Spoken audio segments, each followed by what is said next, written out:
একজন সন্তানকে, একটা শিশুকে সঠিকভাবে যদি বড় করতে হয়, তাহলে পুরো সমাজ ব্যবস্থাটাকে এক হয়ে এই বড় করায় সহযোগিতা করতে হয়। আগামী দিনগুলোতে কেউ পিছিয়ে পড়ে থাকবে না ইনশাআল্লাহ। হিউম্যান স্পিরিট এটা কতখানি অদম্য হতে পারে।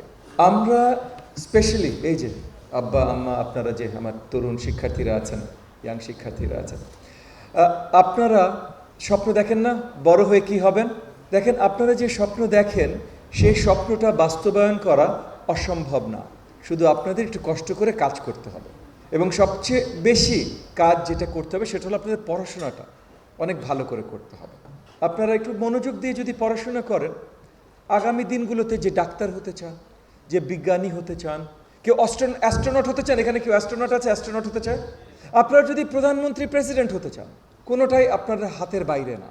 আপনাদের জাস্ট একটু কাজ করতে হবে, একটু সঠিকভাবে পড়াশোনা করতে হবে। এবার আমি শিওর আব্বা আম্মারা সবসময় বলে না, বাবা পড়ো, আর একটু পড়ো, আর একটু পড়ো, একটু সঠিকভাবে, সাথে খেলাধুলা করবেন, কোনো কিছু থামাথামি নাই, সব হবে, কিন্তু পড়াশোনাটা একটু ভালোভাবে করতে হবে।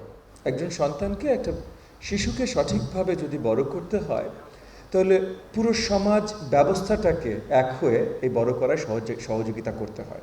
লোডশেডিং কিংবা ঘরের বাইরের তীব্র গরমে ওয়ালটন রিচার্জেবল ফ্যান থাকলে থাকবে শুধু বাতাস আর বাতাস। সেটি এলাকাবাসী হোক, বাবা মা হোক, স্কুল হোক, পুরো সমাজকে।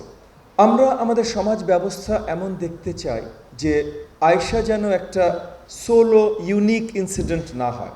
যেখানেই যে আছেন আমাদের শিশুরা, যেভাবেই কোনো লিমিটেশনে যদি জন্ম হয়ে থাকে, বা কোনো অ্যাক্সিডেন্ট বা কোনো কারণে যদি তার জীবনে সীমাবদ্ধতা এসে থাকে, সেই সীমাবদ্ধতাটা পেরিয়ে ওঠার জন্য পুরো সমাজ ব্যবস্থা যেন তার সাথে দাঁড়ায়, পুরো সরকার ব্যবস্থা যেন তার সাথে দাঁড়ায়, সেই অঙ্গীকার নিয়ে আমাদের সরকার, মাননীয় প্রধানমন্ত্রী জনাব তারেক রহমানের নেতৃত্বের সরকার, আমরা কাজ করছি।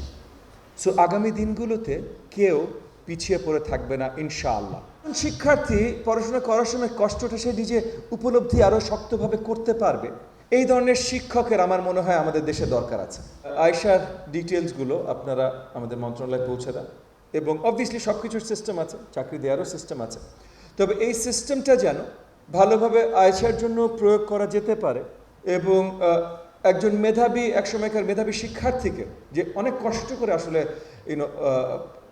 পড়াশোনা করেছে, তাকে আবার স্কুলে বা ক্লাসরুমে, শ্রেণীকক্ষে যদি আমরা ফিরে নিয়ে আসতে পারি, তাহলে আমার মনে হয় শুধু আয়েশা বা আয়েশার পরিবারের জন্য না, আমার শিক্ষার্থীদের জন্য এবং জাতির জন্য আসলে লাভের জায়গায় সৃষ্টি করা হবে। আপনারা কি মনে করেন?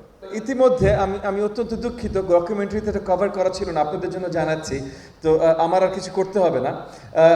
আমাদের স্নেহের, আদরের, ভালোবাসার আয়েশাকে ইতিমধ্যে মাননীয় প্রধানমন্ত্রী খুদ চাকরি নিয়োগ দিয়েছেন। একটা হাততালি। তাকে গাইবান্ধার বিয়াম ল্যাবরেটরি স্কুল অ্যান্ড কলেজে ক্লাস সুপারভাইজার পদে নিয়োগ দেওয়া হয়েছে, আলহামদুলিল্লাহ। তো তাহলে আমাদের স্লোগানটা কি ঠিক আছে? সবার আগে বাংলাদেশ।